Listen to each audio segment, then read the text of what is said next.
कोई टैक्स नहीं देना होगा, तो ये एक बड़ा एक तरीके से कदम है। और उसके अलावा भी बहुत सारे ऐसे सेक्टर्स हैं, बहुत सारे ऐसे फैक्टर्स हैं जो कि इस बजट के अंदर शामिल हैं, और उसी के लिए आप देख रहे हैं कि प्रधानमंत्री ने आज निर्मला सीतारमण को बधाई दी है इस शानदार बजट के लिए, क्योंकि ये बजट भविष्य की तैयारियों पर फोकस करने वाला बजट है। प्रधानमंत्री ने यह भी कहा कि इस बजट का मकसद सरकारी खजाने को खाली नहीं करना है, बल्कि हर भारतीय के सपने को पूरा करना है। ये बजट का मकसद है, और विकसित भारत के मिशन को पूरा करने वाला ये बजट है। हर भारतीय का सपना पूरा हो, हर क्षेत्र में रोजगार के अवसर मिले, देश तरक्की करे, लोगों को सुविधाएं मिले और लोगों को राहत मिले, उसको दर्शाता हुआ ये बजट है। आज प्रधानमंत्री ने इस बजट के बाद वित्त मंत्री को बधाई देते हुए ये महत्वपूर्ण बातें कही। तो मध्यम वर्ग को खास फायदा इस बजट से हुआ है, ये बात भी प्रधानमंत्री ने भी कही। और आप देख रहे हैं इस बजट के बाद से जो भी इसका एनालिसिस कर रहे हैं या जो एक्सपर्ट्स हैं, उनका भी ये मानना है कि मिडिल क्लास के लिए एक बहुत लंबे समय के बाद आप कह सकते हैं कि इस बजट के अंदर कुछ राहत देने की कोशिश सरकार की ओर से ज़रूर की गई है। हालांकि इसके पहले भी टैक्स स्लैब में लगातार सरकार ने बदलाव किए हैं, लेकिन वो इतने आप कह सकते हैं कि बड़े पैमाने पर नहीं थे। अब 12 लाख तक अगर आपको पैसा नहीं देना है या आपको कोई टैक्स नहीं उस तरीके से भरना है, तो फिर एक बड़ी राहत आप एक तरीके से कह सकते हैं कि है। और 12 लाख के ऊपर भी जो टैक्स स्लैब है उसमें भी आप देख रहे हैं कि थोड़ा परिवर्तन उसमें भी किया गया है। तो यानी कि जो लोग टैक्स पेयर हैं या जो टैक्स दे भी रहे हैं, उनको भी आप देखेंगे कि इससे जो लाभ है वो कहीं ना कहीं मिलेगा। अब बजट की खास बातें आपको बताते हैं। देखिए, सबसे बड़ी बात जो मैं आपको बता रहा था, 12 लाख तक की कमाई पर कोई टैक्स नहीं है। ये मिडिल क्लास के लिए एक बहुत बड़ी राहत आप इसको कह सकते हैं, क्योंकि इससे जो भी पैसा बचेगा वो जाहिर है कि भारत के अंदर जो अर्थव्यवस्था है उसमें ही वो लगने वाला है। सीनियर सिटीजन के लिए भी जो टैक्स है उसमें छूट दी गई है, और टैक्स जो रिफॉर्म आज किया गया है उसमें मिडिल क्लास पर फोकस साफ तौर पर दिखा है, और इसीलिए ये 12 लाख तक की जो छूट है वो आपको दिख रही है। इसके अलावा किराए की जो सालाना TDS की लिमिट है उसको बढ़ा करके 6 लाख रुपए कर दिया गया है, और टैक्स रिटर्न फाइलिंग की जो लिमिट है वो बढ़ा करके 4 साल कर दी गई है। तो ये भी एक राहत है, यानी कि टैक्स रिटर्न अगर आपको भरना है तो आप 4 साल तक आपको एक लिमिट उसकी दी गई, उसमें आप भर सकते हैं। गरीब, किसान, युवा, ये तीनों चीज़ें आपको इस बजट में दिख रहा है कि फोकस है। बजट में पावर सेक्टर और माइनिंग सेक्टर, इस पर विशेष ध्यान दिया गया है इस बजट की। ये भी एक कह सकते हैं आपकी खास बात है। अहम बात यह भी है कि कृषि योजना में 100 जिले हैं जिनको बढ़ावा दिया जाएगा। कृषि योजना के तहत इन 100 जिलों को जोड़ा जाएगा, और एग्रीकल्चर सेक्टर को और कैसे मजबूती मिले, इसमें राज्यों से मिलकर के भी कृषि के क्षेत्र में विकास को और बढ़ाने पर फोकस होगा।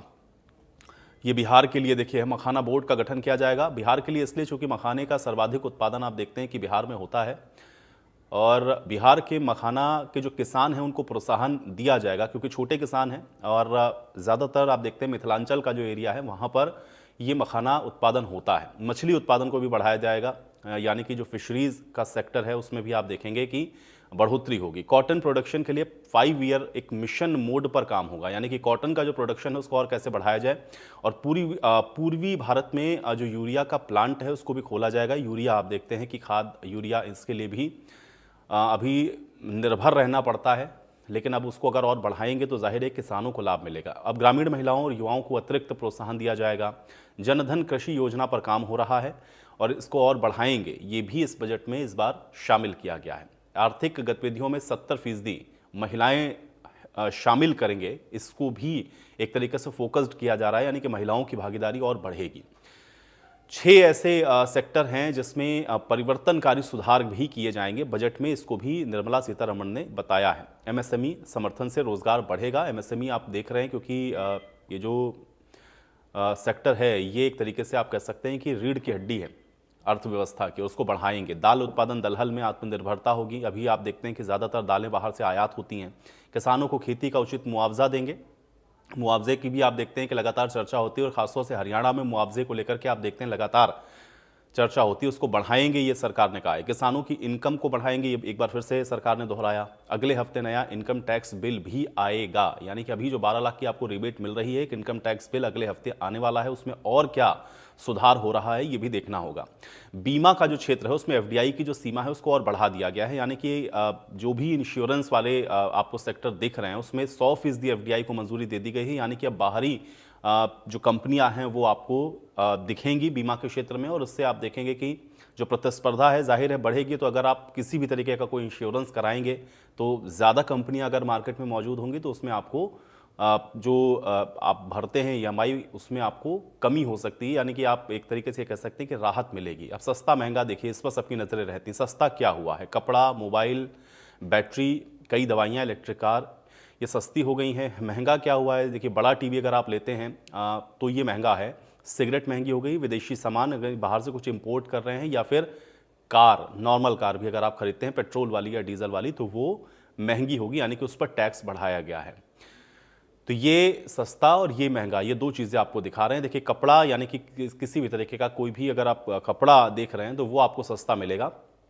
मोबाइल की जो बैटरी है उसको सस्ता किया गया है। कुछ दवाइयां हैं इसमें, कैंसर से संबंधित भी दवाइयां हैं, जो कि एक राहत आप कह सकते हैं कि स्वास्थ्य के क्षेत्र में ज़रूर मिलेगी, और दवाइयों का जो भार है वो भी कम होगा लोगों पर। अब 5 क्षेत्र जिसका जिक्र हुआ है वो कौन कौन से हैं जिसमें विकास में तेजी लाई जाएगी, इसको भी एक बार आपको बताते हैं। देखिए, 5 क्षेत्र हैं जिस पर फोकस किया जाएगा, यानी कि 5 सेक्टर ऐसे हैं जिस पर स्पेशल आप कह सकते हैं कि ध्यान इस बार के बजट में दिया गया है। सुरक्षित और समावेशी विकास, यानी कि बाहर से जो निवेश है या जो भी निवेश की संभावनाएं हैं वो किस तरह से हों और सुरक्षित हों, यानी कि इन्वेस्टमेंट जो आप कर रहे हैं वो सुरक्षित होना चाहिए, समावेशी होना चाहिए, यानी कि लाभ सबको उसका मिले, और उसमें विकास कैसे करना है। निजी क्षेत्र के निवेश को बढ़ावा देना, यानी कि प्राइवेट सेक्टर का जो निवेश है उसको और बढ़ाया जाएगा।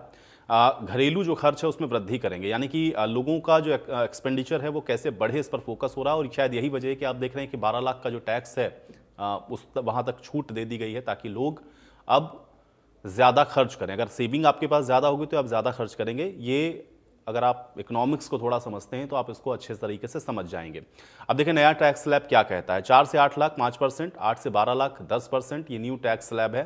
अगर आप नई रेजी में जाते हैं तो 12 लाख तक का जो टैक्स है वो आप देखेंगे कि फ्री कर दिया गया है, और सालाना अगर इतनी इनकम आपकी है तो ये छूट के दायरे में रहेगी। अब 12 से 16 लाख ये 15% है, 16 से 20 लाख 20% है, और 20 से 24 लाख 25% है। तो ये सारे जो टैक्स स्लैब हैं वो आपको दिख रहा है कि रिवाइज एक तरीके से इसको किया गया है, क्योंकि जो पहले 25-30% तक होता था उसको कम करके 25% तक लाया गया है, और 12 लाख तक की इनकम को आप देख रहे हैं कि फ्री कर दिया गया है, उस पर टैक्स आपको नहीं देना है। तो ये कुछ बड़ी बातें हैं जो कि इस बार के आपको आप कह सकते हैं कि जो बजट है उसमें दिख रही हैं, और इसके बाद अब इसका जो रिफ्लेक्शन है वो कैसा रहेगा, कैसा आने वाला जो साल है, यानी कि जो फाइनेंशियल ईयर है 2026, उसमें क्या होगा ये देखना होगा। किसानों के लिए आप देखिए क्या है, KCC यानी कि किसान क्रेडिट कार्ड 3 लाख से इसकी जो लिमिट है वो बढ़ा करके 5 लाख कर दी गई है, यानी कि किसानों को एक तरीके से 2 लाख रुपए की जो बोनस, या एक तरीके से आप कह सकते हैं कि 2 लाख की जो बढ़ोतरी है वो किसान क्रेडिट कार्ड के जरिए की गई है, यानी कि अब 5 लाख तक लिमिट हो गई है, तो अब किसान 5 लाख तक का जो भी इस्तेमाल है वो कर सकता है। अब देश में कुछ योजनाएं हैं जिसकी शुरुआत होनी है, इसमें डेयरी और मछली पालन के लिए 5 लाख रुपए तक का जो लोन है वो दिया जाएगा, और ये प्रोत्साहन के तौर पर मिलेगा, यानी कि अगर आप डेयरी में या फिशरी में अगर आप आप इस क्षेत्र में अगर आप करना चाहते हैं, इस क्षेत्र में अगर आप आगे बढ़ना चाहते हैं, तो 5 लाख रुपए तक आपको लोन सरकार के द्वारा दिया जाएगा, और ये गारंटेड लोन सरकार की तरफ से होते हैं। इसके अलावा समुद्री उत्पाद सस्ते होंगे, कस्टम ड्यूटी 30% से घटा करके 5% कर दी गई है, यानी कि मेरीन से निकलने वाली जो भी चीज़ें हैं वो आप देखेंगे कि सस्ती हो जाएंगी।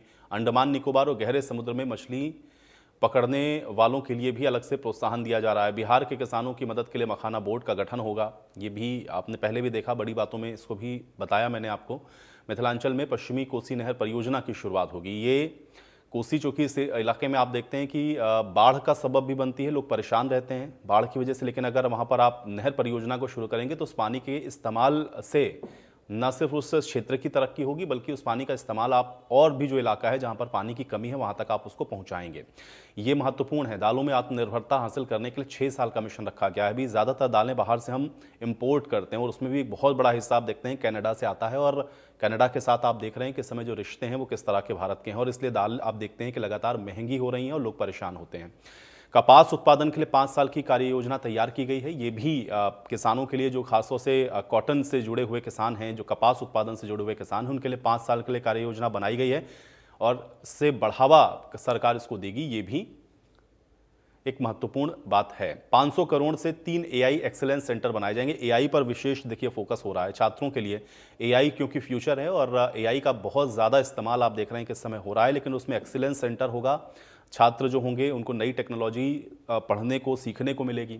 10,000 मेडिकल सीटें बढ़ेंगी। अब आप देखिए हर जिले में जब आप ये कहते हैं कि मेडिकल कॉलेज खुलेगा तो फिर जाहिर है कि वहाँ पर फिर आप जो मेडिकल की सीटें हैं वो बढ़ाएंगे और वो सीटें बढ़ करके 10,000 सीधे आपको दिखेंगी। आईआईटी में 6500 सीटें बढ़ाई जाएंगी, यानी कि और जो स्किल आप कह सकते हैं कि जो युवा हैं वो निकल सकें, इसलिए आईआईटी में भी 6500 सीटें बढ़ाई जाएंगी। कैपेसिटी इनकी बढ़ेगी। ये भी इस बजट के अंदर इसकी घोषणा की गई है, यानी कि अब 6000 और ऐसे बच्चे होंगे जिनका सिलेक्शन आप देखेंगे। आईआईटी पटना को हॉस्टल का जो विस्तार है वो भी किया गया, यानी कि पटना आईआईटी वहाँ पे हॉस्टल है उसको और बढ़ाया जा रहा है। और वो इसलिए भी है क्योंकि आपने देखा अभी पहले आपको बताया कि 6500 सीटें बढ़ेंगी। जब बच्चे बढ़ेंगे तो आपको उनको रखने के लिए, उनको एकोमोडेट करने के लिए जगह चाहिए होगी। मध्यम वर्ग के लिए बड़ा ऐलान क्या है, ये लगातार चूंकि इस पूरे बजट का होल सोल अगर आप देखेंगे तो इसी पर फोकस है कि 12 लाख की जो कमाई है उस पर कोई टैक्स नहीं है और ये मिडिल क्लास के लिए एक सबसे बड़ी राहत है। अभी तक की आप कह सकते हैं कि सबसे बड़ी राहत है मिडिल क्लास के लिए, क्योंकि 12 लाख तक अगर आप कमा रहे हैं तो आपको नहीं देना है किसी तरह का कोई टैक्स। बुजुर्गों के लिए टैक्स में छूट डबल कर दी गई है। टीडीएस की जो सीमा है वो 10 लाख रुपए तक कर दी गई है, यानी कि टीडीएस अब 10 लाख रुपए तक इसकी जो सीमा है वो बढ़ा दी गई है।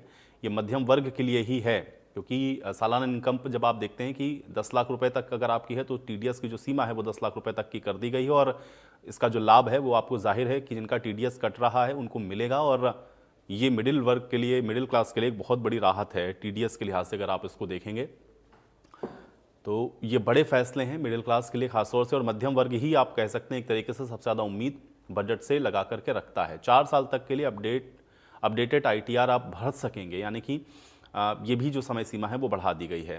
किराया आमदनी पर 6 लाख की जो टीडीएस की छूट है ये की गई है, यानी कि किराए से जो आमदनी हो रही है उसमें 6 लाख का जो टीडीएस है उस पर छूट है। मोबाइल फ़ोन, इलेक्ट्रिक कार सस्ती होंगी, यानी कि ई व्हीकल्स को प्रमोट किया जा रहा है। ईवी और मोबाइल की लिथियम आयन बैटरी सस्ती की जाएगी ताकि जो ईवी हैं या जो ईवी व्हीकल्स हैं वो आपको सस्ते मिलें। और उस पर भी टैक्स आपने देखा कि सरकार ने कम किया है ताकि लोग ज़्यादा से ज़्यादा जो इलेक्ट्रॉनिक व्हीकल्स हैं उनकी ओर जाएं। एलईडी और एलसीडी टीवी भी सस्ते हो जाएंगे। ये भी फैसला इस बार के इस बजट में किया गया है, यानी कि जो बजट रिफ्लेक्शंस हैं या जो बजट में एलोकेशंस किए गए हैं उसमें ये दिख रहा है कि ये चीज़ें सस्ती होने वाली हैं। कस्टम ड्यूटी घटा दी गई है, 2.5% जो कस्टम ड्यूटी है वो घटाई गई है। तो अगर बाहर से इंपोर्ट हो रहे हैं तो कस्टम ड्यूटी कम लगने की वजह से भी आपको सस्ते मिलेंगे। अगले हफ्ते नया टैक्स बिल आएगा, ये देखना होगा ये जो नया टैक्स बिल आएगा उसमें क्या रहता है और उसमें और डिटेलिंग आपको इसकी पता चलेगी और क्या कुछ और रिफॉर्म्स देखने को मिलेंगे, इसलिए ये महत्वपूर्ण होगा देखना। 1 लाख करोड़ रुपए का अर्बन चैलेंज फंड भी बनाया जाएगा। तो ये एक नई आप एक तरीके से कह सकते हैं कि जो पहल है वो सरकार की ओर से हो रही है। मछली उत्पादन, ये पहले भी मैंने आपको बताया, इसको बढ़ावा दिया जाएगा। फिशरीज़ को, चूँकि आप देख रहे हैं कि किसान जो परंपरागत खेती है उसको छोड़ करके और दूसरी भी उत्पादन उधर भी जाएं।